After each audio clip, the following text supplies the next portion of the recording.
Welcome to the Mindset for Runners podcast, helping you to access and unlock your true potential as an athlete.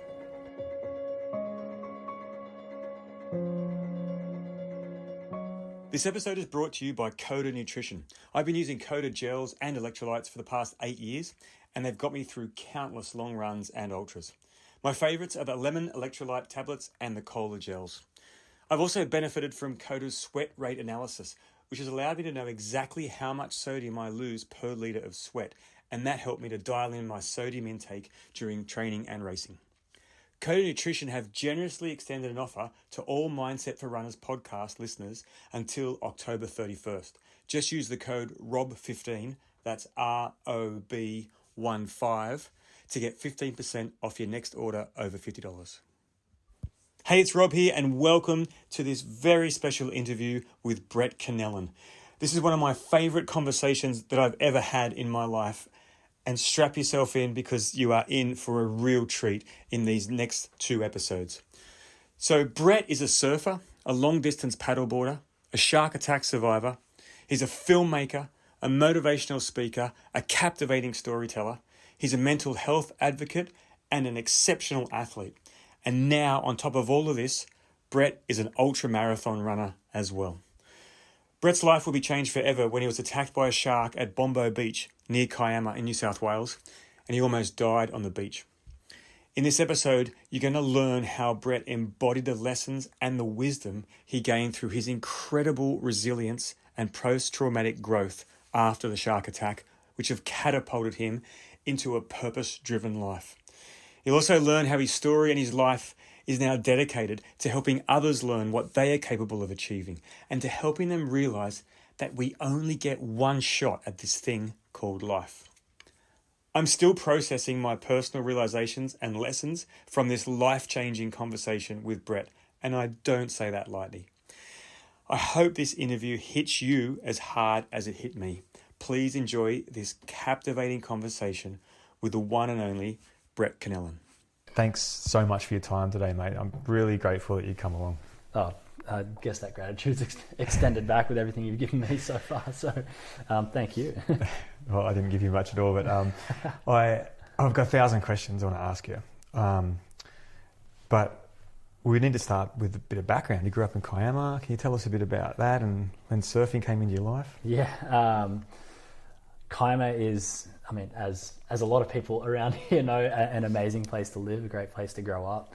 It was only natural that growing up in Kiama kind of led to something in the water, whether it be surfing or surf club, or for me, for a very long time, it was bodyboarding, which much to the disdain of my dad, who's a long-time surfer, he's always trying to edge me towards surfing. It wasn't until I was 11 until he finally got me on a board. So that was a big tick in the success box for him, but that kind of set off a huge chain of events for me, just from picking up surfing. Because early on in life, like, I was always very, very sporty, liked a lot of different sports. I still love every single sport, but I played a lot of different things. Like, you name it, I've tried it. Like, almost anything that you could do at a young age, I was having a crack at. But when I took up surfing that year, I gave up everything else. Like, that was the year I quit soccer, I quit tennis, I quit, I was like doing water polo and all these other sorts of things at that time.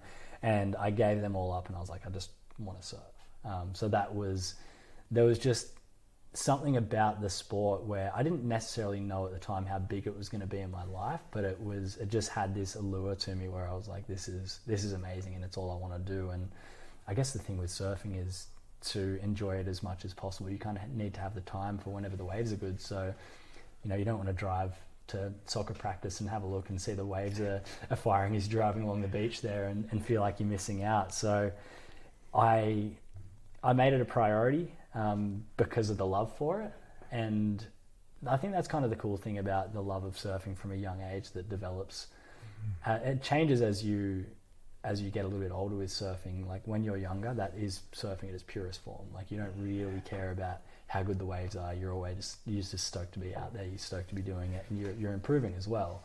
But then as you get more into competing and stuff like that, I think your meaning around why you surf changes a little bit. So my favorite thing today is when I come across new surfers, whether they be people who are late teens or even adults, because they just have that same admiration for the sport that you remember when you're really young. And I think there's a lot of purity to that, which I reflect on. I'm like, surfing has given me a lot in life, but it's those early days that I probably looked on with the most fond memories. That's really cool.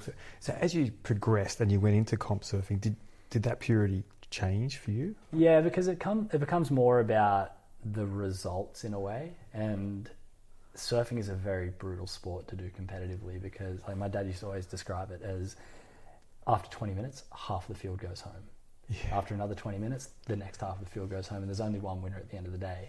So you have to get comfortable with losing, which is difficult, but there's just so many opportunities that you have to lose. And when it's a sport that is so dependent on luck, and you could be the best surfer in an event but come dead last because of the luck of the ocean, it can be very, very frustrating. So I think when you start looking into it competitively, and there's all those sorts of sides to it, it does take away from that.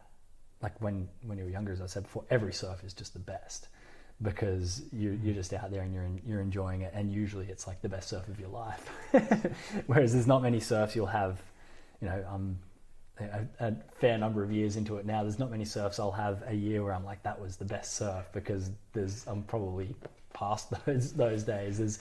There's less best surfs ahead of me than there have been behind me. That's when you talk about it that way, how did you keep your focus? Like when you went into comp surfing, which was different, which we had to learn how to lose and surf a different way, how did you approach it? Because I know you wanted to be on the world tour, and you were very close to that goal. Yeah. How did you do that? Well, it's interesting. My journey with competitive surfing, I had a much later trajectory than what a lot of people do. And I think my experience with how I approached that is kind of shaped a little bit by the surfing that I did when I was sort of like between the ages of 14 and 16. Because for a lot of kids, if you have what it takes, that's when you get noticed, you'll get sponsored, you'll start winning events, and it'll sort of be laid out in front of you. But for me, I was still learning a lot then. So I wasn't winning events, but I was still improving. I didn't have any sponsors, but I still wanted to be around it because I still loved it a lot. So for me, that getting to that stage came a little bit later on. So I think the ability to push through all of that losing and the struggles in the early days, it wasn't too disheartening, because there was still that bit of love for it, because I was still, like, I started late compared to a lot of people. Like I look at a lot of the peers when I was sort of that age, and they'd all started surfing when they were, I'd say like 5 years old, maybe even earlier. So they've got a massive head start. And I think there was a big part of me that knew that, but I didn't know when I was going to catch up to what sort of level. And it wasn't until I was 19 to sort of 22 that my surfing really, really took off. But I guess part of that is the natural development in being a surfer and the skills it takes there. There's being a little bit bigger, a little bit stronger, but I think a big part of it's being smarter. There's a specific way to surf a heat that I didn't have the skills for that when I was younger, it makes a lot more sense when you have the common sense and the reasoning of a more developed brain to understand how to surf a heat. And that was just something that came along with time. And as I developed that, the results kind of started to reflect the improvements that I was making, not only physically, but mentally as well. So in that period, 19 to 22, were you completely focused on surfing as a career? Yeah, and I kind of made a choice that I wanted, regardless of if the professional surfing thing worked out or not, I wanted to be in surfing in some sort of capacity. So my career decisions were kind of based around doing whatever I could to be somewhere in the industry, regardless of if I was on tour or just a very good surfer who was, maybe a brand rep or a team manager or had my own shop or whatever it might be, because I knew that the reality of actually becoming professional is like, it's still a very slim chance, regardless of, whether you achieve it or not. There's only 34 people in the world that get to surf on tour these days. So like that's a very small amount of people that get to live the dream that thousands hold as a young surfer, millions maybe. So I think there's a certain part of being realistic about the pursuit. As much as I dedicated myself to it from sort of the age of 20, I still had that backup plan of wanting to be somewhere in the industry, and that was a big part of who I was as well. Like I didn't want to just be this guy that was all out competitive surfer, and that's all, because I think that's when you see people really struggle with their identity after that doesn't work out. And I know plenty of people that are my age, some of them made it onto the tour, and these are the guys that I surfed against when I was younger, and it's amazing to see where they are. But then there's the other guys who didn't quite make it. Some of them have found their way, some of them have fallen into, you know, careers that you wouldn't expect that they would have fallen into. And I guess that kind of just goes to show the variance of life when the guardrails are kind of removed of childhood and school and all these sorts of things, how random, you know, we can kind of end up being thrown into these different situations. So interesting you say that, mate. So interesting. I want to touch more on that identity as we go on today, because you did go all in, but you had a plan B. So you knew it was in the field somewhere, and you go. What was your training like when you were in that full-on period trying to make the tour? So it's funny. Training for surfing is not like training for running, for example. It's there's not really a specific way of doing it. There's not many theories around surf training. It's a lot of it is just spending time in the ocean, which is probably similar to running, spending time on your feet. But the thing about surfing is you can spend 3 hours in the ocean and not catch one productive wave. And fair, is it? or you can surf for 20 minutes and you can catch 5 productive waves. So part of it is just being in the water and giving yourself the chance to catch waves and give yourself the chance to improve, because if you're not standing up on waves, you're not really going to learn much, and you're not going to improve. So a lot of it was just time in the water. I'd wake up in the morning, I'd go straight to check the surf. First light, I'd be out there, try and surf first thing in the morning. And then at the time I was working, so I'd spend the day at work, try and surf after work if there's any sunlight left. A little bit more difficult in winter than it is in summer, but then after that I'd usually go and work out at the gym. So the gym stuff came a little bit later on for me. That was sort of when I was like, okay, what do I need to do to make this happen? Because there's the technical skill of surfing itself, there's being strong, and then there's being smart, so there's heat surfing. So there's those 3 different things to it. So you can work on the technical ability a little bit through coaching, but through just being in the water and improving. The strength and the body is through being at the gym. And then the smart side of things is difficult, because you kind of need to have yourself in heat scenarios. And it's all well and good to go for a surf and say, okay, I'm going to focus on the next 20 minutes, I'm going to take it as a heat, but it's not really the same unless you have 3 other guys who are trying to take waves off you and you're trying to take waves off them. So you really only get that experience from being in the heat of the moment and being in the battle. So it's just getting that experience up through being in competition settings. And there's a lot of different comps that you can enter all up and down the coast, whether it be something local like board riders or other events sort of. You can go up as far as Queensland, as far down as Victoria. There's plenty of ways to do that, but it's really, when it comes to surfing, it's just about because there isn't that exact science. It's kind of finding what works for you, because there does become a point where, you know, you rock up at the beach one morning, the waves are awful, and and it's cold and it's windy and you don't want to go out, and there's still benefit to be had from just being like, okay, I gotta go do it, which sucks, but I think that's a hurdle that a lot of people overcome. And if you want something bad enough, you're going to find a reason to actually push through and to paddle out and be cold and have a bad surf, but then say, well, what did I actually learn from it? That's amazing. I want to talk to you about your goal setting technique and that reflection that you just said at the end then, because in the doco we learn, you have a great metaphor about paddling for the cloud, then paddling for the island, and then paddling for the mountain, and you break it down that way. But that you've also got this self-reflection, which you just mentioned then, which what have I learned from that? Have you always set goals like that in your life? Or?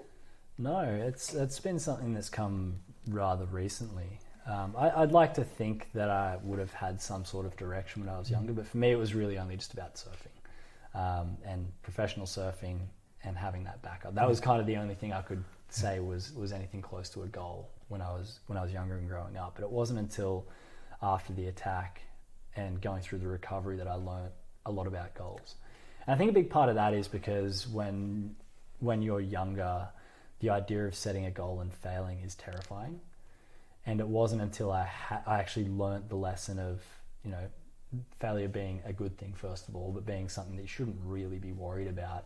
It wasn't until I started learning that, which I learnt through my recovery, that I actually started setting goals in a more meaningful way. And as you know, like some of the things, when you reflect and when you learn on those, failing is almost the best way to learn, because it means that it all didn't go according to plan, and that if you do try again or you try something different, you've got something to work on. It's amazing you say that. Growing up, I was petrified of getting things wrong, of failing, and I'd take it on as a self, part of it. I failed, I'm a failure, so I'd go down to that level.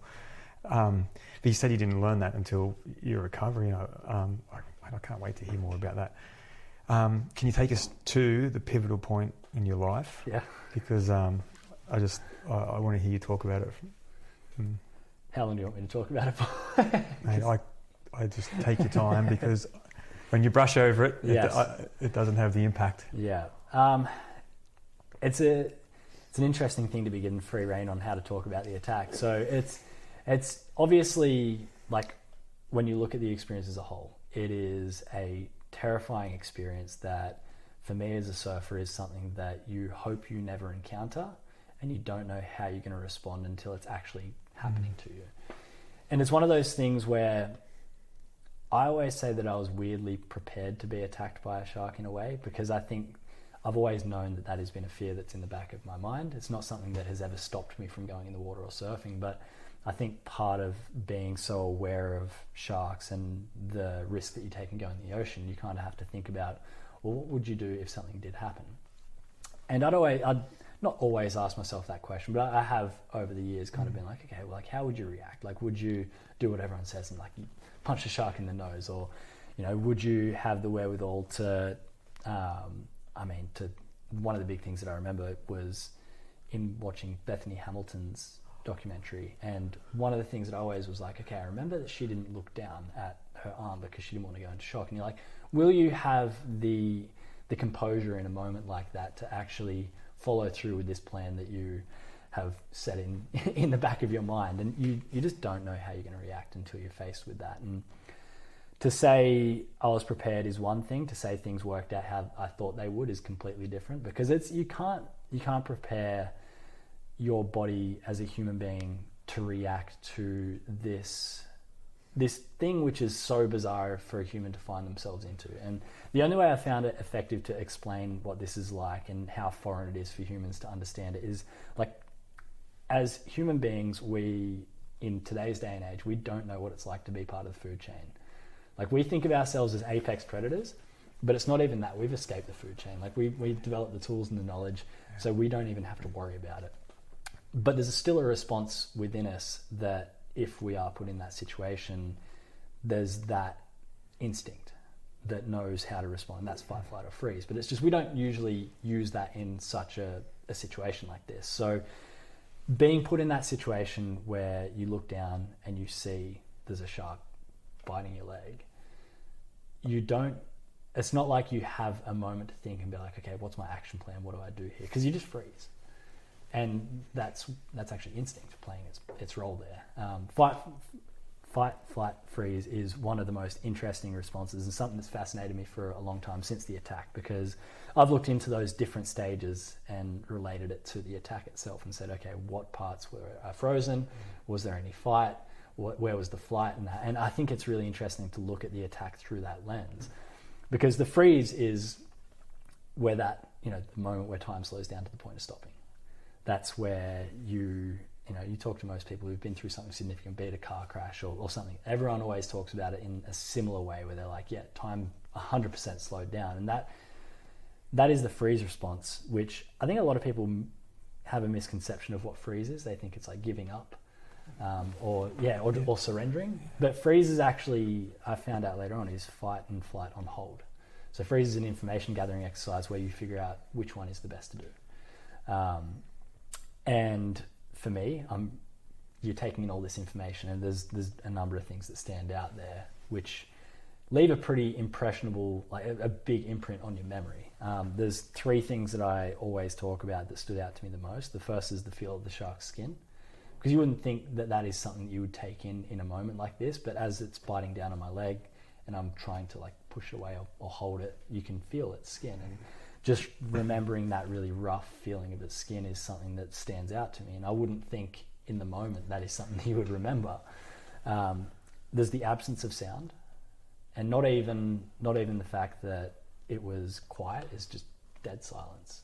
Not even the sound of the water splashing. I know I was screaming for help, and I have no recollection of that. It's just dead silence, which is bizarre because I think that helps you, or may help you, but it just narrows everything down in your world onto what's actually happening. Like, you don't think of anything else other than what is occurring right in front of you, which for me is not something that's good. And then the last thing is just the look in the shark's eyes. And this is something that could easily be used as an image of terror, which it is, because when you look at this thing that is biting you, you have that realization that a shark isn't something that you can argue with, you can't reason with, and you can't tell it to stop. So you feel so helpless in that moment. And that's a scary side of things. But the way that I look at that image of looking the shark in the eye is that I, as a result of my experience, have grown to have a lot of respect for sharks. And this is something that came right after the attack. But a weird way to gain respect for sharks is to know how good they are at what they do. And I found that out in a very brutal way, obviously. But these are incredible creatures. There is something about seeing them in their environment, doing what they do, moving as effortlessly as they do through the water, that can only make you appreciate how incredible they are as creatures. Like, there's a reason they've been around for as long as they have. And it's unfortunately for me because they're really good at finding things to eat and kill. Again, really unfortunate way to find this out. But I always make sure I use that image, which could easily be used as terror, as that admiration that I have for sharks. And I think that's an important thing that I like to pass off to a lot of people. But in this moment, you're taking in all the information and you realize you kind of got to do something. Everyone is always like, okay, as I said it before, punch the shark. Makes total sense, but I tried. It didn't work because I don't know if anyone's tried to punch through water before. It's nearly impossible. All great intentions, but when it doesn't work, you kind of freeze again. You're like, okay, well, what now? And really, I've only got one option left, which is flight. So this is where I make what is considered a mistake in the way that I pull away from the shark, because I try and get away from it. People call it a mistake because apparently what you're supposed to do is to not pull away from it. You're supposed to be with the shark to the point where either you can do something to make it let go, or I'm not sure what happens, it may drag you under the water. I wasn't going to wait around and find out. I always use this reaction as, like, a lot of people are scared of spiders, and if you had your hands on the table here and a spider crawls across it, you're going to pull your hand away. There's a few people that will leave it there that love spiders. I'm not one of them. The problem with that, though, is our body as humans is incredibly fragile, especially compared to how sharp the teeth of a shark are. And as I pull away from it, it just removes that flesh from my body, which sounds terrible, but this is where Bethany Hamilton comes in. I don't look down. I think to myself straight away, I have a window to escape, and I just focus on trying to get into the beach. So I put my head down, I try and swim as hard as I can, and as I get maybe like 20 meters further in, I have this thought come over me, which is a terrifying thought to have, which is like, is this thing going to come back a second time? It's absolutely terrifying. Yes. I can only say there's one thing more terrifying than that, which is looking around to see it actually coming back. Yeah. And it's a good thing I had the thought, because it allowed me to the response to try and stop it. So I put my hands out, try and stop it, and that reaction is probably something that saves my life, or maybe a little bit more damage. Just for the understanding, are you on your back now floating with your hands out? Essentially, yeah. So I'm in the water, like as you are, as buoyant as you are. So you kind of like chest up is out of the water. So I see it coming just with enough time to put my hands out kind of at surface level, and my right hand lands on the shark's nose, my left hand goes into its mouth. And to give you an idea of how sharp the teeth are. I know it's not great for an audio podcast, but this is on my hand. It grazes its tooth, and it's just ripped this enormous chunk out of my hand. So I can see a flap of about 2 or 3 centimeters there on your palm. Yeah. Which they were luckily they could sew that back in, but that was just brushing against its teeth. They are incredibly sharp.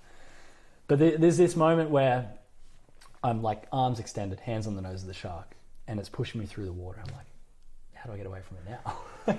It's like, I've already given up a large chunk of my leg to get away from it one time. What do I have to do this time to get away from it? And I'm trying to figure out what to do a little bit in that freeze mode again, looking around, and I see a wave approaching, and I'm like, okay, I think the only thing I can do is when the wave hits us to try and like push the shark to one side. And hopefully that wave will have enough power that it will separate us, but it'll push me in towards the beach because that's where I want to go. And the wave hits us, I push it to the left, and the wave luckily does have quite a lot of power. I'm doing front flips underwater. Yep. And I surface and I stand up, and it's like waist deep water. So it's actually pushed me in a fair way, which is great news for me. And I look up this time, and luckily I don't see the shark coming back a third time. I look up and see my good friend Joel, who I was surfing with that afternoon. He's paddling towards me as fast as he can. So I mentioned I didn't hear my screams for help earlier. Luckily he had, and he decided to paddle towards me. Again, another thing where you're not really sure what your reaction is going to be until you're in that. I'm incredibly lucky that he came to my rescue, because without him, I wouldn't have had the energy to make it to the beach. I didn't have my board, because when it hit me the first time, it knocked me off my board and its teeth cut through my leg rope. So I would have had to have either swum or walked my way in. And by that time, I think I would have lost too much blood. So I was lucky that he was there. He puts me on his board, takes me to the beach, drags me up the sand. And that kind of takes us out of the danger part, which is being in the ocean. Like once you're on the sand, there's this relief of like, okay, I don't have to worry about the shark anymore if it's going to come back again. But at that point, it's kind of like, well, what now? Like I at that point was so out of energy that I couldn't lift my arms up. Right. So again, lucky that Joel was there to take me into the beach, and that's why he had to drag me up the sand, because I just had no energy.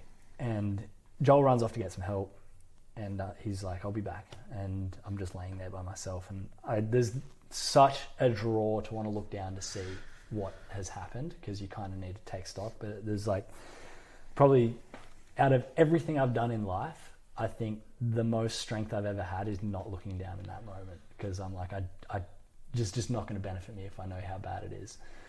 So I'm like, okay, what is this moment then? And there's like, you're trying to weigh up, you've been attacked by a shark, it's bad because you're completely out of energy. You don't know what the entire situation is because you haven't got a visual on it, but it's not good. And for me, there's that inevitable thought, which I still struggle to explain what this feeling is like, but there's the thought that comes through, which the thought is this what it feels like to die? And that's a very profound thought to have, but not knowing what comes next, not knowing how close you are to death, and not knowing how to get out of it is just a strange place to be, because you don't really have an answer to that question. It's not like you can say yes or no, because if I say yes, then what happens? If I say no, then like there's nothing I can do to actually help the situation. But just asking that question, it puts you in a very vulnerable position. It's why I think a lot of people ask, like, is this the moment where your life flashes before your eyes and stuff like that? And I didn't have anything specifically like that, because there was this overwhelming feeling that something about the situation didn't feel right. There was something about that moment where, again, it's really difficult to explain with words. It was just this feeling that regardless of how bad it was, it just didn't feel like my time. This is fascinating for me. So I'm just trying to be you on that beach, and you've asked yourself that question with no certainty. As you said, we're sitting here now, but we could easily have not been sitting here. Yeah. And then you had a feeling that it wasn't the time to die. Yeah. What's the gap in between the thought and then the realization? Can you break it down? It's almost immediate, because it was like you have to ask yourself the question. I think, because if you don't, then there was nothing else that I was doing in that moment. Like, this was really going to determine, I guess, what attitude I take towards the next moment. It's like, if it is, then like, how do you want to live out your final moments? Like, do you want to use those moments telling someone around you that, like, tell these people I love them, like whatever it might be, or if it's not going to be that moment, then what do you do to try and get through it?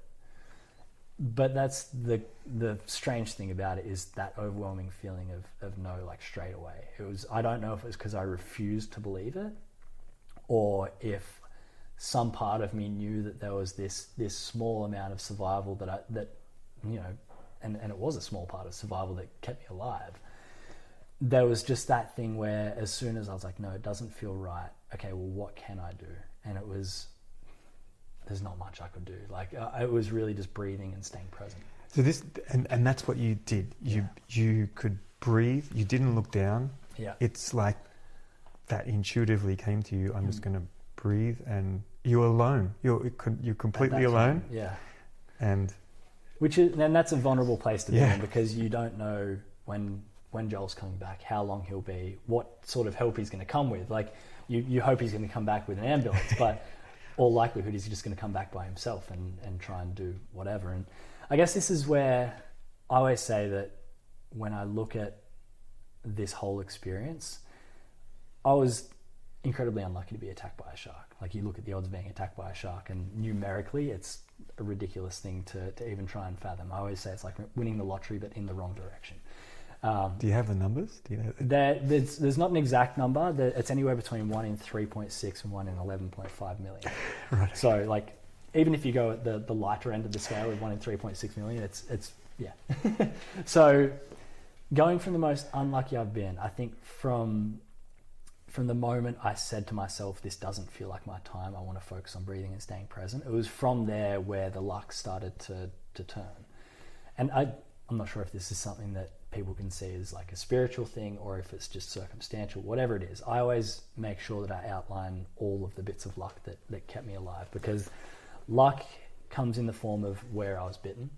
So, like, losing 3/4 of your left quad is a lot, but somehow in that removal of the muscle, the femoral artery was undamaged, and it was missed by 2 millimeters, which is, and 2 millimeters. I mean, yeah, you'll know that that's a significant slice of luck for people that don't know. Like, if the femoral artery was severed in any sort of way, I wasn't going to make it to the beach. So that's lucky. The fact that Joel was there was incredibly lucky. Joel is, for all of his life-saving qualities, he's not my most reliable of friends when it comes to showing up on time or actually being there. He made up for it. He made up for it. So the fact that he was there is incredible. Yep. The fact that he paddled towards me, which from his point of view is not a choice, this is instinct as well. The fact, like, if he paddled the other way, you can't hold that against him. You don't know how you're going to react when you're faced with, he knew exactly what danger he was going into. And some people will do that and some people won't. And I don't think you can judge someone based on their response in a moment like that. But I'm incredibly lucky that he did. It's an incredibly courageous thing to do. It's easy to say in hindsight, but if anyone put themselves in that position, you know, you'd like to think you would paddle towards your mate, but yeah. That's it. So lucky he was there, because he got me back into the beach. The person he ran off to get some help from is his now wife. This is the first time I've seen her on the beach watching him surf.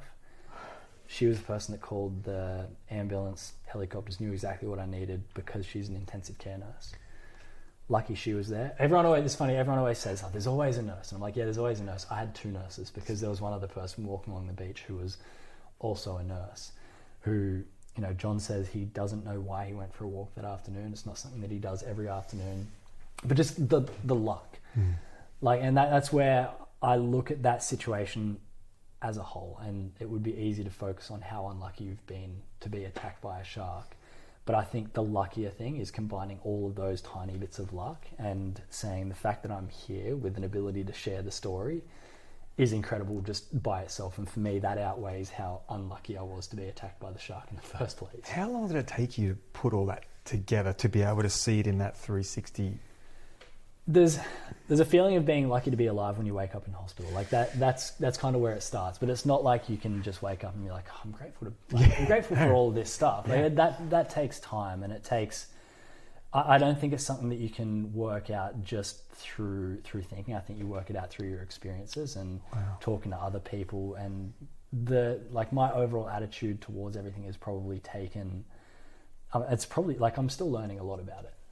Because I talk to people who have their own experiences that make me reflect on my own in different ways, and there's always new things to learn, even about something you think you know so much about. Good on you. So it's an ongoing process, but to get to the point where I was looking at that objectively and saying, well, for me, the big point was when I said I could easily look at that as the worst day of my life, and if I could go back in time to not go for a surf, but to arrive at the point where I'm like, that was actually the best day of my life, was probably 12 months, I'd say. Like, if I had to give a rough time frame, I don't know if that's exact, but, and that's time to gain perspective, time to heal, time to take stock of where you were and how far you've come. And I don't know if that changes if I have a different outcome. I don't know if that takes me a lot longer to figure that out. But that's a significant point to me, because at that stage you're kind of saying that this is not this terrible shark attack which has happened to me, and I'm no longer the victim. This is more something that I view as an event which has given me more than it's taken away. And that for me was the point where I'm like, okay, I think I have achieved some sort of growth through this. It's fascinating to hear when we look at those 5 stages of grief, Elizabeth Kubler-Ross, the last one being acceptance, but you've moved beyond acceptance to appreciation or gratitude, and that's like a new level for me to hear. Is like, I accept this happened, but you're like, this could be the best thing that ever happened to me. It's just mind-blowing to hear. So Joel's gone to get help. Yeah. John's walking down the beach. Yeah. And what happens next? So by the time all of these kind of bits of luck combine, you've got Aggie calling for ambulance and helicopter. Joel has come back to me and he's got his leg rope off his board. He's got my leg rope. He's tying tourniquets. John has come over. He's helping tie the tourniquets in the right way. At that stage, a few of the other surfers who were surfing further up the beach, they'd realised something's going on, and they're all starting to come in. And then it's just this slow accumulation of people. And this is a strange moment for me, because I can remember, like, the first major injury I had when I was younger was I broke my collarbone when I was playing AFL. It was the one and only time I've ever played AFL. It was a school gala day. And I just remember this feeling of laying in the middle of the field, and I like in immense pain because I broke my collarbone, and there's this circle of people around you, and there's just all of these people staring straight down at you, and you're like, I've never liked being the center of attention. And there's all of these people where you're like the only thing that they're looking at, and there's like this feeling of being uncomfortable in that. And on the beach I had that same feeling of like, all of these people are looking at this, but not only that, they know the extent of the injury because they can look down at my leg. And you don't. And this is what makes it strange, because as all these people are coming in, I'm kind of gauging how bad it is based on their responses. And that's hard to do in my position because I'm trying to stay calm. I'm just trying to stay present. And I'd see people walk up and they're just like shocked. Or some people would look and they just walk away because they're like, I can't deal with that. And they don't know what they're doing to the patient, and that's fine. Like, you don't really go in there with the mindset you're like, I'm going to look strong, I'm going to help the patient out. But the best way I dealt with it was I would see people that I knew, because surfing, small community, you know everyone that was coming in. So I'd see people and they come in. I can remember one of my good friends, Geordie Fowler, who I grew up with surfing and was always competing against him, and he was surfing. He came in and he was like, just his face was like, oh my God. And I was like, hey Geordie, how you going? Like, just trying to make conversation with him. Unbelievable, Brett. And so I think me trying to stay calm was good for the whole efforts of everyone else, because if a patient is hysterical and is in that way of like, this is the end, I think that passes off onto everyone else, and the whole effort gets frantic. And I think one thing I can remember about it is just, despite those few reactions, everyone was so calm. Everyone felt like they had a job to do and they were doing it. So they had more tourniquets that were putting around my leg. And it wasn't until probably about 20 minutes after that the ambulance arrives. There's a feeling when the ambulance arrives where you're like, okay, we have like these, I have professionals, like not that everyone hadn't been doing an amazing job already, but you feel a little bit safer. And you feel like you're one step towards like getting off the beach, and the ambulances come in, they take all the leg ropes and stuff and they put their own tourniquet on. And then they say, okay, we've got the helicopter coming. You're like, okay, the helicopter's coming, that's one step. So you just kind of, similar to what you mentioned before with the paddle, like the Cloud, the Coco Head, like the side of Coco Head, Rose Restaurant, like as you've got these small little things that you kind of like, okay, that's one step closer. And it's a bizarre thing to be conscious through that whole experience, to have the memory of it all, to be able to recall it, to be at peace with it. I think is something that if I had passed out on the beach or I didn't have any memory of the attack, I think I would have a lot more of a difficult time recounting it. But I think having that memory of it is a positive thing, because I have been able to fill in those blanks. I have been able to talk about it. And it takes the fear out of the experience itself, because I think you start looking at it objectively. It's like moment by moment, rather than like this horrific shark attack, which your brain's trying to piece back together. But I was conscious all the way up until when the helicopter got there, and that's when they gave me all the painkillers and took me to St. George Hospital. Speaking about the pain, you mentioned you were laying there, not looking down, breathing, focusing on being present. In the documentary, you mentioned the sickness feeling and the pain in your tummy, stomach, from your organs shutting down. They've applied 3 tourniquets, 2 leg ropes, part of your wetsuit, and then they took them off to apply. Yeah. Is there pain when... There was no pain in any of that. So the most pain I had on the beach was that pain in my stomach.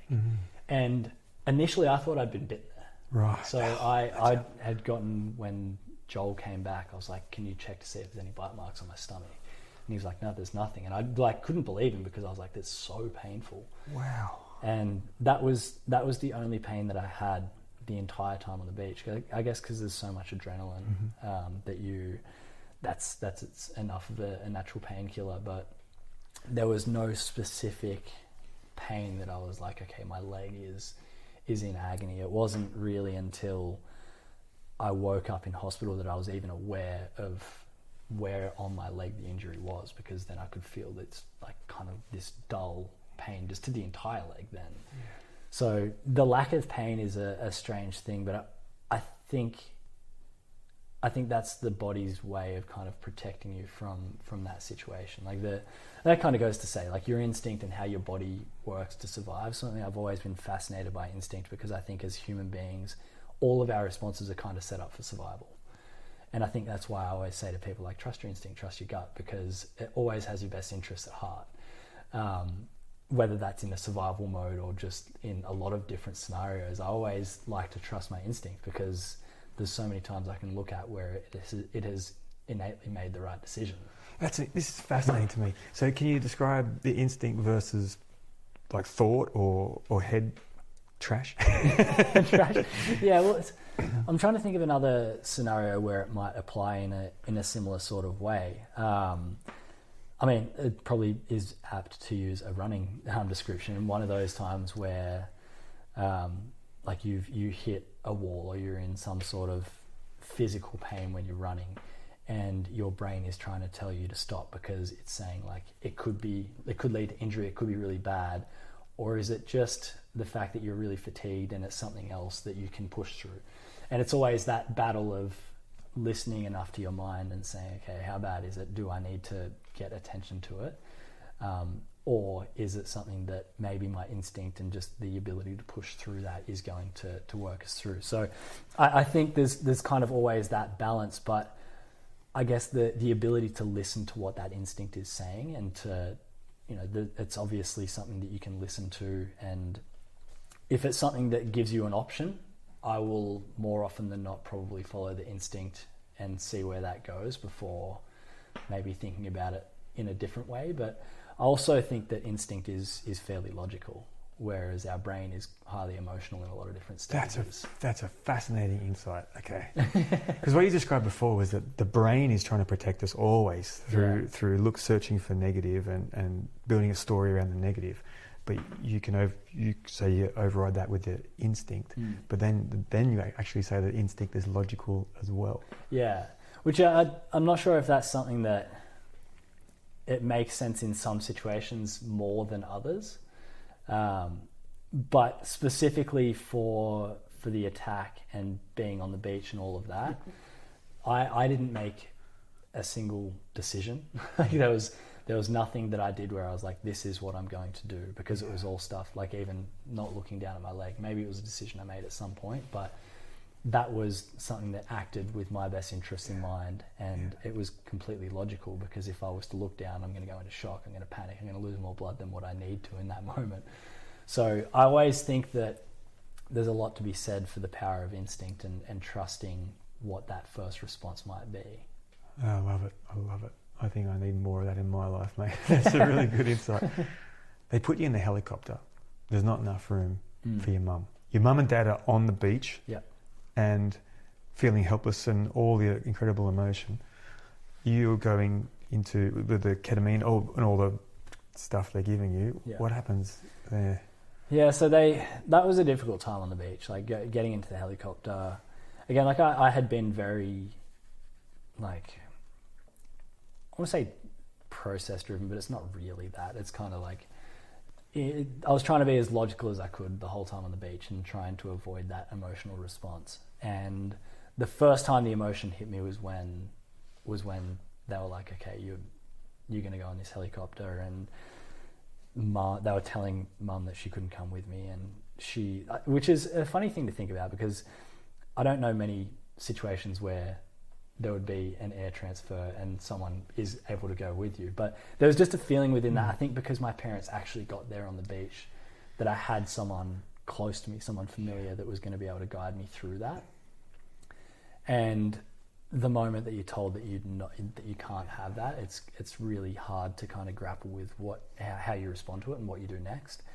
And that's where I kind of, there's not much that I can do. I'm quite emotional about that, but at the same time, the painkillers are taking over. I'm starting to slip in and out of consciousness because of just the effects of those painkillers, and also there's just losing touch with the situation there. That getting in the helicopter is this really strange experience, because you're not only leaving this environment where so much has happened, but I think you're leaving any sort of comfortable reality, and you're not sure where you're going to wake up in next. Yeah.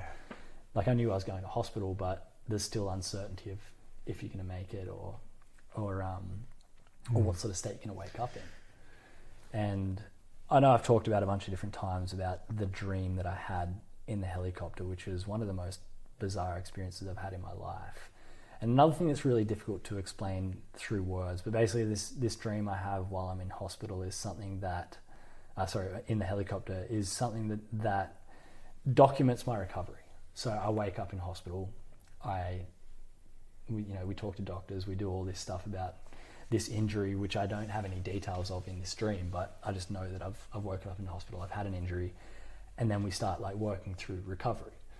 And you go through recovery, you start going through this, like you gain momentum, like you start walking, you start running, you start doing all these things again to the point where you're like a fully recovered human being and life is normal again. And then I essentially, like I wake back up in hospital at square one again.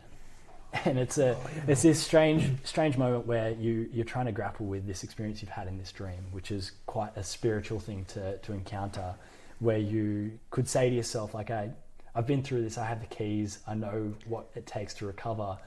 But at the same time, you're like, I'm back at stage one. Like, this is what now? And because I didn't know the extent of the injury at that time, it kind of breeds all this uncertainty as well. It's like, okay, was that just like this positive reinforcement that everything's going to be okay? Or is it like, this is a glimpse of what life could have looked like, but now it's going to be a lot different? Gotcha. And that's hard. Yeah. That's hard to grapple with. And I guess that speaks to the power of those painkillers that they had me on. But it was just a strange thing to wake up to and to kind of take stock of, and to be like, okay, well, that is certainly one path or one way things could happen, but now we've got the reality of actually trying to get through this recovery now. And And that's where it really all started for me. In that, where it started, can you take us through your approach, like your mindset through that recovery process from waking up that next morning? Was it the next morning, or was it? It was. I still don't have a time frame on it. I mentioned this in a podcast the other week that I need to follow up and see when how long I was actually in an induced coma for, because it's probably a pretty good thing to know. But it surely would have been the next day. I don't think it would have been that night. If so, it would have been really late. So, yeah, I wake up, and when I first wake up, I know that like there's this pain in my leg. I know there's the injury. I know about the shark attack. I know all these things, but don't know the extent of it. And no one really does as of yet. The surgeons do, because they've already taken me and they've washed it out once and they've tried to assess it. But they aren't really sure what to expect. So the first little while it was more, that's where I say, like, you wake up and you kind of, I'm grateful to be alive, but what does this situation actually mean for me? And it's kind of hard to grapple with what comes next when no one really knows. There's no real answers as of yet. And that was the difficult thing at the start. Like, there was so much uncertainty with how bad the injury was, what they could do if they were or weren't going to amputate my leg, what sort of quality of life comes after that, if they amputate it, if they don't, what operation they do, what they can do to help. All of these sorts, like, there's just so much uncertainty, which is really hard to comprehend in a moment like that, especially with the undertones of the fact that you're like, well, I'm just happy to be alive. So you're skipping through these things, but this could be facing amputation, and then you think about that for a day or two until it just gets taken off the table. It's a thought. It's definitely a thought. That was the biggest one that consumed me for a while. Sure. Was like, how different is life going to be if I don't have a leg? And you start kind of running through all these different scenarios of, you're like, okay, well, how long will I be in hospital for? Will I be in a wheelchair? How long till I can start? Like, what will a prosthetic look like? How long will I be able to walk in that prosthetic? How different is life going to be at home? Like, to me at that point, I hadn't even considered how it would impact surfing, because I was like, I'm not prepared to think about it yet. Like, I wasn't ready to face whatever truth that was. For me, the more immediate impact that I needed to figure out was how it was going to affect my day-to-day life and when I was going to be able to get out of hospital. So there's that side of things, which is you hear the words amputation for the first time, and it is very, very consuming. But then there's that battle of like, should I be grateful to be alive, or should I try and be battling this other thing of not knowing what life is going to look like with or without a leg? And that was sort of for the first 3 days I was in hospital. I have to stop you there. So you're going, these thoughts, your mind wants to race to one future and project down that line, and then you're able to bring it back, kind of like you did on the beach, back to breathing and being present, and then it goes off in another direction of what life could look like, and then you're able to bring it back and focus, and then you're, as you said, grappling between gratitude and unluckiness, and you're managing all this in those first 3 days. It's incredible to hear you break it down like that. And it's something that I think we do in different ways. Like, I've been thinking about this recently a little bit with a bit of work that I've been doing, where the outcome of that work or this thing that's happened at work is something that I don't really have control over, how someone will perceive it and how they'll respond to it. And I've done everything that I can up until that point, and that's something that I'm like, okay, well, I could worry myself with the what ifs, like, what if they come back to me like this? What if they come back to me like this? What if they're angry? What if they're happy? But I can't really control anything other than the intent that I put into putting that out there, and how it's received is up to them.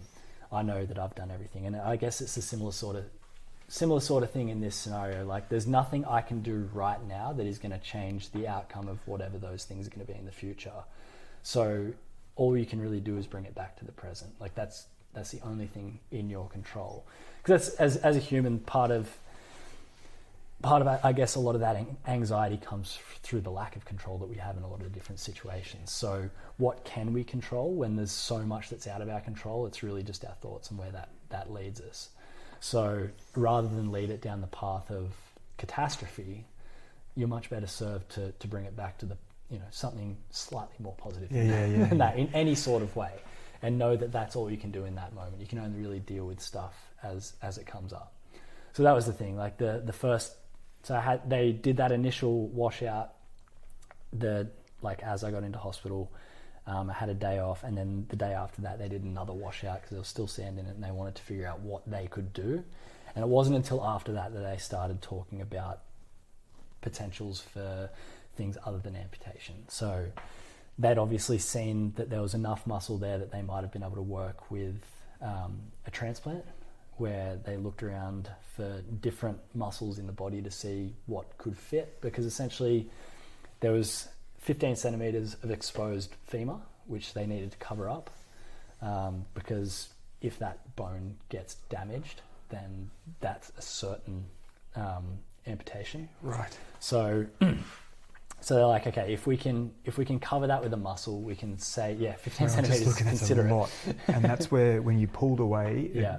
it took the muscle, but the teeth didn't actually hit the bone. Correct. Yeah. It's the strangest way to describe it. It's classified as a degloving injury. So the best way to describe that for people who don't know many medical terms that I've found is like, you think about like a lamb shake or something like that, where you can grab some off the side and it will pull it. Gotcha. Without having to go all the way through and cut around it. So it essentially pulled things from either side of my leg without biting all the way into the bone. So they had to cover that bone, and they decided that the lat muscle is the best muscle to take to do that, because in your back, which is in your back. Yep. So the reason they take that one is because it's the next biggest one apart from the quad that they can take, which doesn't have as much of an implication on other things. Like you could theoretically take a glute muscle or something like that, but you're just going to have as big a problem down there if you try and shift that around. So a lat muscle made the most sense for them to transplant. And on top of that, they were like, functionality wise, they were like, we're going to connect a nerve through it, which might make the muscle work at some point in the future. And they're like, which would be best case scenario. But they were like, the main function of this, we want to cover the bone. We want to save the leg from amputation. So their intention wasn't to actually give you movement back. No. It was to cover the bone. Correct. So they did that. They used skin grafts. They took skin from 3 separate parts of my body and kind of bound it all together. And they were like, okay, this is what we've done. Like, this is the operation. They outline what they've done, and they're like, okay, but this is what to expect moving forwards. And that's when they start explaining the significance of losing 3/4 of your left quad. So they're like, the quad muscle, as a lot of people know, is the biggest muscle group in the body, which essentially controls the straightening of your leg. So the first thing they tell me is that it's essential to straighten your leg every time you take a step forward. So walking, they're like, walking for you is going to be a massive challenge, because if the muscle in there isn't working and you can't straighten that, they're like, we're probably, best case scenario is going to have a little device on your knee that straightens it out as you move forwards. Now, like, walking, going to be a challenge. Now, like, we know that you've played a lot of sports growing up, living an active lifestyle. Like, if you're going to struggle walking, then running is going to be its own set of challenges. But then they're like we all knew which direction this was going. They're like, but surfing. They're like, your surfing's far more complex as far as movement patterns, everything required to be able to not only stand up on a board, but to turn and to go across the wave. And they're like, surfing, like, pipe dream is the word they use, but they're like, you're never gonna surf. Unbelievable. Let alone paddling without half of your... So that's the thing about the lat muscle. So the lat muscle typically is used for a pulling motion. So you think about paddling, you think about pulling up on a bar. Yeah. So they don't like to take the lat muscle from people who are surfers, swimmers, or rock climbers. But in this case, they just didn't have any other option. There are other smaller muscles that will do a similar sort of job, but they don't like to if they don't have to. But that was the only option. Was there ever an option of, when you said transplant before, of using someone else's? No, it's funny, my dad offered his quad, which is very nice of him. Unbelievable. That's just incredible, isn't it? So there's enough, I think it's difficult enough for them getting the transplant to take when it's from the same body. Gotcha. I think there's a large risk of it being rejected if it's from someone else. Right. So I'm not sure if that's just something that they completely rule out because the success rate is either not there or it's so low. But yeah, that I think when my dad asked, they were like, no, you can't do that. What a legend.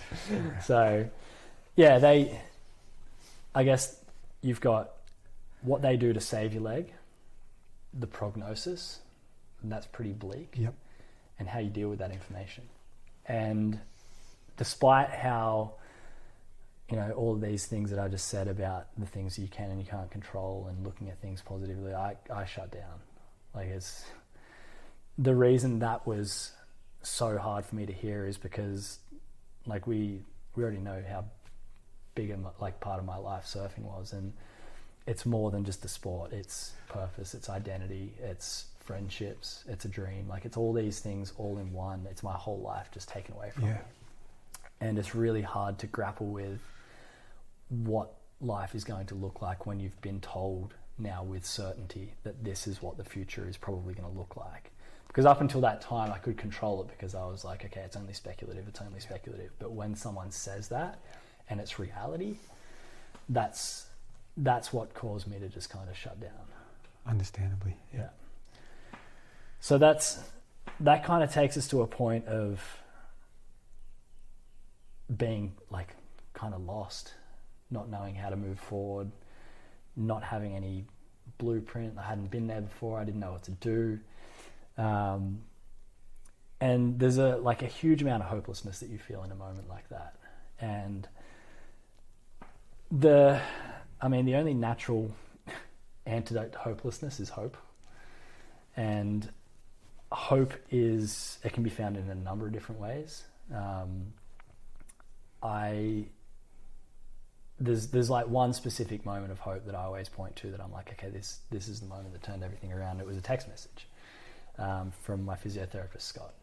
So he sent me a message this was shortly after the operation. So shortly after I was in kind of the depths of trying to figure out what life would look like and really struggling to see any sort of positivity.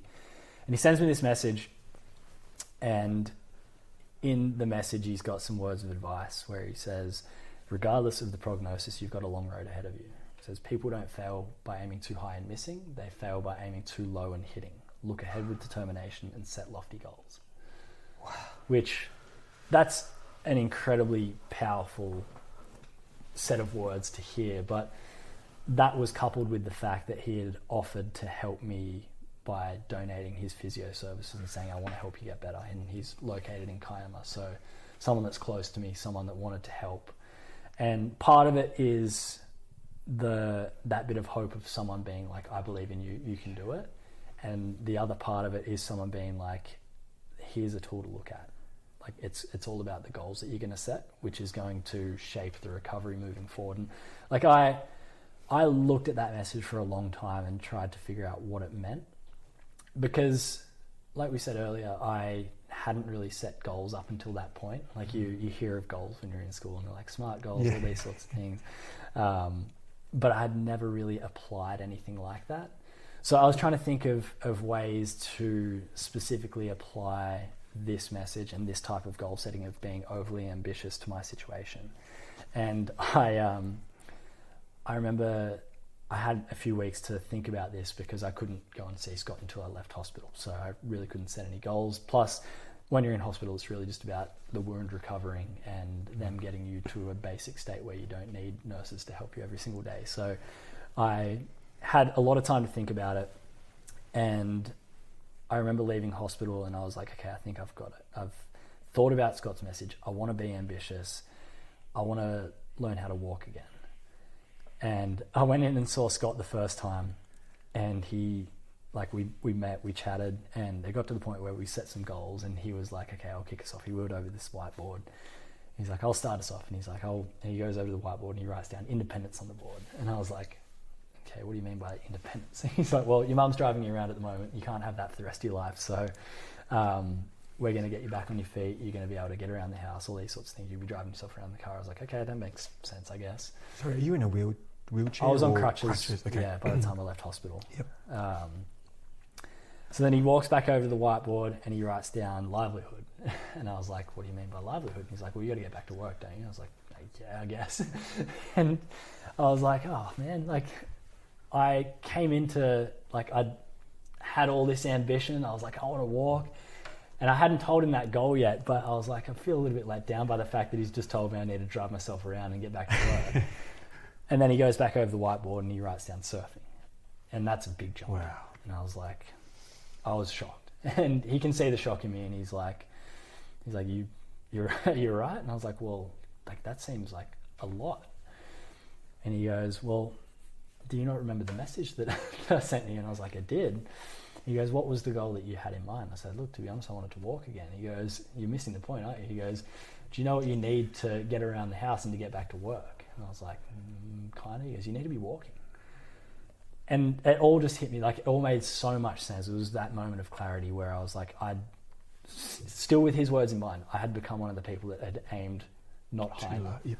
Because if I had gotten to the point of walking again, I never knew how far I could have gotten. And that you never know what you can leave on the table. And it's something that I think everyone finds themselves in. Like everyone has been in a position where they want to be ambitious and they want to aim high, but there's that little voice in the back of their head or someone else saying like, be more realistic, only to get to the point and realize you've got more to give. And for you, in your defense, that was a lofty goal. To walk again? Yes. Yeah. That's what I thought. That's what I thought. But it wasn't until I looked at it and he explained, he was like, look, whether or not we achieve surfing, like that is going to be its own thing. It doesn't matter if we achieve it. It doesn't matter if we fail. He said, I have put that down as a goal and I'm going to do everything that I can to lay out the pathway towards that success. All the tangible things are going to be there. You're going to have all the rehab plans, you're going to have the staff, you're going to have the recovery. Everything's going to be there for you. How far you go is probably going to be determined by how much hard work and effort you put into the rehab. But he said, regardless of if we get there or not, if we fail, but we've done everything we can be proud. Wow. And we will at least know what was possible. And when I looked at it like that, everything was so clear. I was like, okay, I understand everything so much more. And there's still this certain part of you where you're like, okay, I still would have to grapple with what life would look like without surfing, but at least there would not be that unknown. Wow. That feeling of saying, could I have done it if you didn't try? So earlier you mentioned failure, and here's what you're talking about is the goal was there, but in the past it would have been, I don't want to set a goal that I know I can't reach. Yeah. But this time it was inherent that you might not reach it. Yeah. But the journey was worthwhile. Definitely. And again, like we can easily skip through the recovery, and I've had a positive outcome with it, and it's easy to look at that in saying like, yeah, it all worked out for me and things were great, but what if I hadn't have achieved that goal? And that's something that I think has actually driven me to be a better person in setting more and more ambitious goals where, you know, the odds of failing are probably pretty high because there's a lot of opportunities to learn there. Yes, I did surf again, but I still think that if I couldn't get to that point, it would have at least made it a lot easier to reason with the fact that I wouldn't be able to do it not through lack of trying. It would be through this physical barrier that was impossible to break through. And the thing about failure that I've learned that I actually, I got asked by a student not too long ago when I was speaking at a school where he asked us, he was like, you've obviously, you've succeeded at everything that you've done, but how do you view failure? And I was like, well, to be honest, a lot of these goals that we set ourselves, they're not life or death. Mm. And if you don't achieve something, the worst case scenario is that you learn from it. And the best case scenario is you get to try again, and the things that you learn lead to the success of that goal. And that's the thing, like you can always have another opportunity of at least trying again, or going about it a different way, or setting a different goal. Like the failure shouldn't define who you are. What you should be defined by is how hard you work to try and do these things. And that's where I've taken a lot of pride in my approach, not only to the recovery, was the pride in actually just showing up every single day and doing the work. But that's the way I look at a lot of the different things in life now. We can look at that right back to when you started surfing. The consistency you showed, getting in the cold morning when the surf was crap, like it's consistency that you've spoken about. I love that you mentioned pride. Sometimes people throw that emotion around as being a negative, but I've learned to embrace it, because I don't know if it's tall poppy syndrome. I'm not sure what it is, but we are afraid of saying we're proud of ourselves. And I am one of those people who always was, I wouldn't say that I was proud of myself or what I was doing, because I don't want to big up myself or anything like that. But when I look at some of the things that I've been able to do, I'm genuinely proud of doing them, and not necessarily proud of the fact that I've achieved them, but proud of the things that have got me there. Like that's when I look at that tattoo of me having my first surf back, that is something I'm immensely proud of. And that was one of the first moments where I was okay with admitting that I was proud of being able to get to that point, because I actually acknowledged that it wasn't about achieving the goal, it was about what it took to get there. And I think if we can take pride in the process, then that is more of a reflection on us being proud of the person that we are, not what we achieve or what other people see as us. So in between starting with Scott and that tattoo you just showed me, which is the picture of you and Nick at Giroa in your first surf, can you take us through that consistency and that work that you did, including golf? Yes. It's an interesting thing, because I think when I describe the recovery, it makes it seem like it happened really quick and it was really easy and I was just kicking over these goals all the time, because I guess that's what people kind of see from the outside. It neglects to mention the ups and downs of the recovery, because there always are. Like there's good days and there's bad days. There's days when you make amazing progress, but then there's days where you'll go in with the best intentions of progress and either fail at something or not come out as intended, and it makes you feel like you take 4 steps back. And those ups and downs were really difficult for me to deal with in the start, because the way I would deal with the ups and downs of life before is I always had surfing. So if I was having a bad day, a bad week, I could easily just go surfing. It would make me feel better. It's where my friends were. It was fun. Like it got me out in nature. It did so much for me. So the reason I struggled with the ups and downs of rehab in the start is because I just didn't really know what to do. And I didn't really know how to use the support that was around me as well. Like I knew the support was there and it was very helpful, but engaging with that support is a little bit different. This is so fascinating. In the documentary you talk about you had a bad day at work, there's a break-in, and the way you deal with that is you go surfing. And now you're saying that's taken away from you, but you have other mechanisms, but you don't really know how. They're not as good as surfing, but you don't know how to use them. Well, I didn't know about them at the start. Right. So there's actually a specific story that I share which got me to realize the importance of filling the hole that surfing had left. And it comes down to this day I went to physio and I got this new workout plan. And it was a big jump forward from where I was the week before, which was exciting but also scary. And I tried and I literally failed almost everything I tried that day, and I felt awful. Like I was feeling sorry for myself, I was angry, I was pissed off, all these sorts of things. I went home and I just didn't want to talk to people. I didn't want to be around anyone. And I didn't know how to deal with it. And I was sitting there kind of feeling sorry for myself, and my dog walks up to me, and my dog's a little long-haired Dachshund. His name's Kendrick, he's the best. And I don't know if he's emotionally intelligent or if he is just a dog who's looking for scratches, but he does this thing all the time where if you're sitting there, he'll walk up to you and he puts his chest over your foot and he puts his paw on your leg. And it's almost as if he's consoling you in a way, but I think he's just asking for a pat. But he comes up to me as I'm feeling sorry for myself and he does that to me. And I'm like, okay, I'll give him a bit of attention. I pat him, I grab his squeaky toy, we go outside and just play for a little bit. And I play with him for 20 minutes. And by the end of it, I had a little bit of a smile on my face. And I'm like, okay, I'll just keep a note of that. The week after, I go back to physio to attempt that same plan again. And I do a bit better, but I still fail at like 75% of the things, and I still feel pretty bad about myself. I'm still angry. Go home, but rather than feeling sorry for myself and isolating, I just get Kendrick's toy straight away, go out the back, and have that same effect. I'm smiling by the end of it, and I was like, what did I do beforehand? And that's when I had the realization that it was surfing. So I was like, okay, well, what can I do that will give me what surfing gave me? Because surfing is amazing. Like it's all those things I mentioned before. It's very social. It's a challenge. You're in nature. You're in the sun. Like it's exercise. It does all these things. I was like, how can I find other things to fill that gap? So spending time with the dog was only the first one. It then moved on to like coffee with friends. A little bit different gym work. Like I really enjoyed spending time in the gym, but that was also probably a little bit too close to the recovery. So I needed something that was a step away from that, and that's where golf comes in.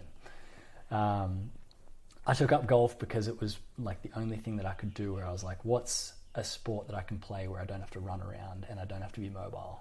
Golf. I can be in the buggy, can get around the course easily. All I have to do is stand there and hit the ball.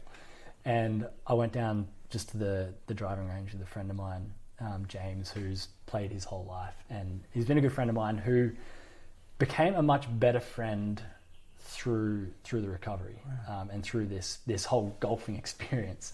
So he takes me down there, we hit a few balls, and I was like, I think this is something good. And I got into it, and then I got obsessed with it. And it became something where, as I reflected on golf, I was like, it actually gives me a lot of the things that surfing gave me. It is outdoors. It's a challenge. Once I could start moving around and walking, it was exercise. It's obviously social. Like it had a lot of those things that surfing had given me. So that was one of the great things that I started to use if I was having those rough days through physio, through my rehab. I knew I could lean not only on golf, but all these other things. Because that's the key when it comes to coping, I guess, is the circumstances are always going to be different. Whether it be, I mean, if I put it in context of the recovery, I could finish and have a bad day, but it might be raining, so I can't play golf. So what else do you do? Yep. For some people, like a practical world example, if someone is at work, you're not going to nick off to play nine holes of golf. Like you've got to have things that you can do in the moment. For some people, it can be like breathing exercises, meditation, or a coffee. But there's a bunch of different things that you can do, and these are things that I was learning as I was going through my recovery. So that's where I look at that recovery process, where it was not so much about just this breezing through. It might have looked like that from the outside, but I learned so much about myself and how I manage adversity, not only on the grand scale, but on a smaller scale as well. And that for me is what resilience is really all about. Like I think a lot of people look at my experience and they see, like you can look at photos of my leg, you can look at photos of me laying in a hospital bed, you can look at photos of me working my way through the recovery, doing box jumps and eventually surfing again. And that for a lot of people they'll describe that as resilience, because they're like, wow, look at this amazing, inspiring thing that's happened. But for me, the physical recovery is surface level. The stuff that really constitutes resilience is the stuff underneath. And that's, for me, I kind of break it down into the support that I had and using it. It's these little ways of coping that I mentioned before. It's the golf, it's the coffees, all these sorts of things. And then it's the mindset and the goal setting. And that, when I started to look at what I was building through this recovery, getting from the hospital bed to the surfboard, like that is what that journey is really all about for me. It's everything that I learn along the way. It's not necessarily arriving at that destination of surfing again. And that's why I say that's where I find pride. And that's where I find value in sharing the story as well. It's like, yeah, the attack is engaging. People always listen to that. But for me, the real value is in the stuff that came afterwards. And I think this is where the message that I try and pass on to a lot of people is that it's not about what happens to you. What truly matters is how you respond. And I think that's so evident in the ways that I've responded and the value that you get out of responding, because it's not just the ability to bounce back, but it's the things that you learn along the way that not only help you get to that point, but they are then strategies or things that you can take into whatever challenge lies ahead of you next. And just as you're processing what Brett has just said, that brings us to the end of part 1 of my interview with Brett. Stay tuned for part 2 because we go deeper into his story and then learn about his recovery, his resilience, and what he's doing with his life now. Look forward to seeing you in part 2.